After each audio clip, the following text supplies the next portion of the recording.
Hi hello வணக்கம் மக்களே. Welcome back to கதை கேளு கதை கேளு பை உங்கள் ஆர்ஜே நவீனா. என்னோட கதைக்குள்ள போலாமா? ஒரு ஊர்ல ஒரு ராஜா இருந்தாராம். அவருக்கு ஒரு டவுட் வந்துச்சு. உடனே அமைச்சரை கூப்பிட்டு கேட்கலான்னு கேக்குறாரு. அமைச்சரே, பொதுவா நாயோட எண்ணிக்கை ஆடுகளோட அதிகமா தான் இருக்கு. ஆனா ஆடு மட்டும்தான் கூட்ட கூட்டமா இருக்கு. நாயை கூட்டம் கூட்டமா பார்க்கவே முடியலையே, ஏன் அப்படின்னு கேக்குறாரு. அதுக்கு அமைச்சர், ராஜா, எனக்கு ஒரு நாள் டைம் கொடுங்க, நான் உங்களுக்கு புரிய வைக்கிறேன்னு சொல்லிட்டு அன்னைக்கே ஒரு 20 நாய ஒரு ரூம்ல போட்டு கொஞ்சம் சாப்பிடுறதுக்கு இறைச்சி வச்சு லாக் பண்றாரு. இன்னொரு ரூம்ல 20 ஆடு, அதுக்கு கொஞ்சம் புல் வச்சு லாக் பண்றாரு.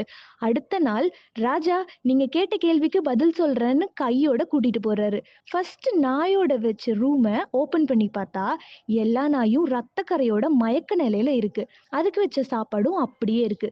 ராஜாக்கு ஒண்ணுமே புரியல. அடுத்த ரூமை திறந்து பார்த்தா ஆடு எல்லாம் ஜாலியா ஒன்னோட ஒண்ணு விளையாடிட்டு வெச்ச புல்லையும் சாப்பிட்டு ரொம்ப சந்தோஷமா இருக்கு. இப்போ அந்த அமைச்சர் சொல்றாரு, ராஜா, முதல் ரூம்ல பாத்தீங்கல்ல, அந்த இறைச்சிக்காக நாயெல்லாம் ஒண்ணுக்கு ஒண்ணு அடிச்சுக்கிட்டு போட்டி போட்டதுனால எல்லாம் காயப்பட்டு மயங்கிருச்சு. அடுத்த ரூம் பாத்தீங்கல்ல, அந்த ஆடு எல்லாம் ஒண்ணுக்கு ஒண்ணு விட்டு கொடுத்தனால அது புல்ல சாப்பிட்டு ஜாலியா இருக்கு. இப்ப புரியுதா?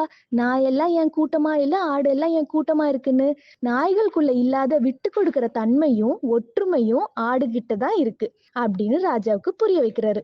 மாரல் ஆஃப் த ஸ்டோரி என்னன்னா, விட்டு கொடுப்பவர்கள் கெட்டு போவதில்லைன்னு ஒரு அழகான பழமொழி இருக்கு. விட்டு கொடுக்கறதும் மன்னிக்கிறதும் தான் வாழ்க்கை.